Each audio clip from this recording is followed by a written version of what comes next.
Vinny Ten, and this is Vinny Ten Racing.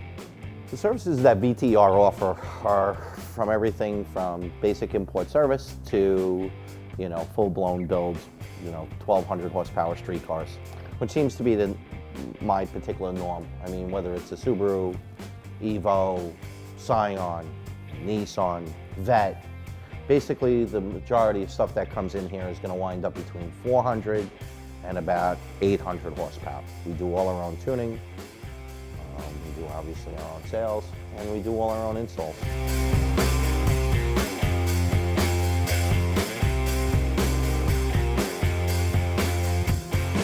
First shop was opened in 1992, and it was in Manhattan. I remember everybody asking me, oh, you're going to work on cars, you're going to service cars, and I said, no, I'm not going to service cars. That's not what this business is about. And so they said, well, what is the business about? And I told them that it was about import performance. We just like you would modify a Corvette, I'm going to modify, Supras and Celicas and, 300ZXs and, Sentras and stuff like that.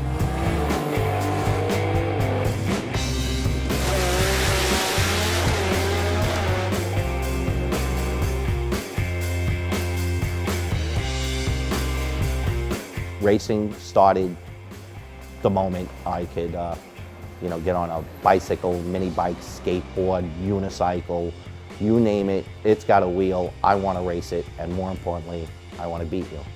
When I had the shop, I had, we were doing a lot of 2JZ stuff back then. I said, you know what, I'm gonna go grab me an 85 Celica and shoehorn a 2JZ in there. We heard about these guys called Drag Wars. And they came to us and they were like, yeah, we're gonna have the first import race ever. They're looking at the car and it was just it was molested. It was just a junkyard car. I said, yeah, that'll be the car that wins your event. And then I got a phone call from a salvage yard. He's like, yo, I got this Super here, 95. You want it?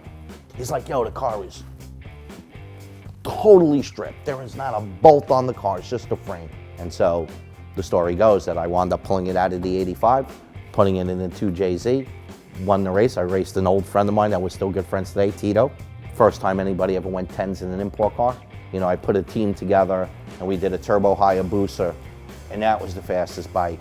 And then, I got the opportunity to race, the Supra, which was, again, the iconic sports car. And then I got another chance to race a VQ35 Nissan 350Z. So I've really been blessed to be able to always somehow fall into the right car at the right time.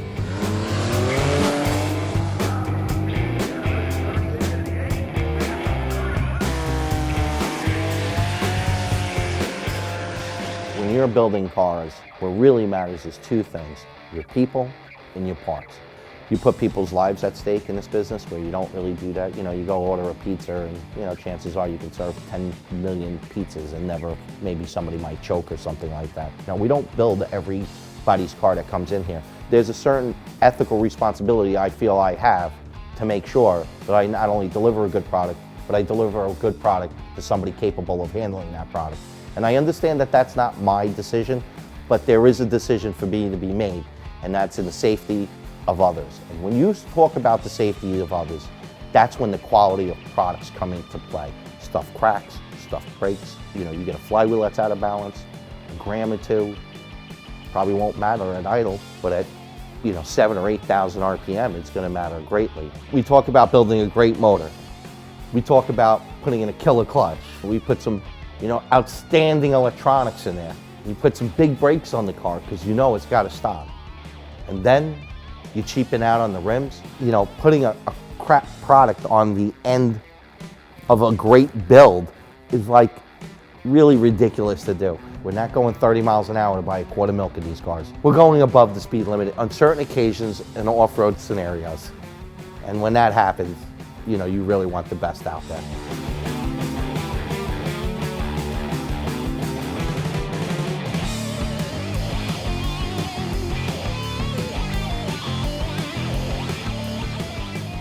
When Konig first came out, it's like everybody had Konig. Almost by proxy of elimination, you had to go to a Konig wheel, but when you went there, you were just as happy with it. They weren't as much as willing to sell wheels as they wanted to build relationships. And from those relationships, they realized what the demand was. They had their finger on the pulse. And then from that point on, they were delivering the products that we really wanted. Konig, them and themselves, understand that it's not just about wheel sales. It's about a relationship with certain tuners to put a product on the car and evaluate that product honestly so that you can give them the feedback so that they can produce a better product. When somebody gives you that ability to be able to work with them, even though you're selling a wheel a month, a wheel set a month, how could you not want to do business with that company?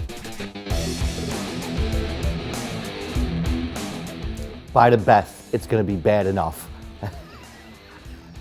If you buy a Corilla rod and you break a Corilla rod, you can't hate yourself for doing that because you bought the best rod out there.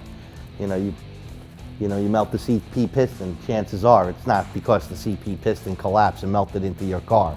Chances are either an injector dropped out or the tuner melted your motor.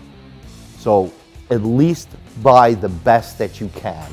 So that way, if something does go bad, you could just say, I bought the best. There's nothing else I could have bought.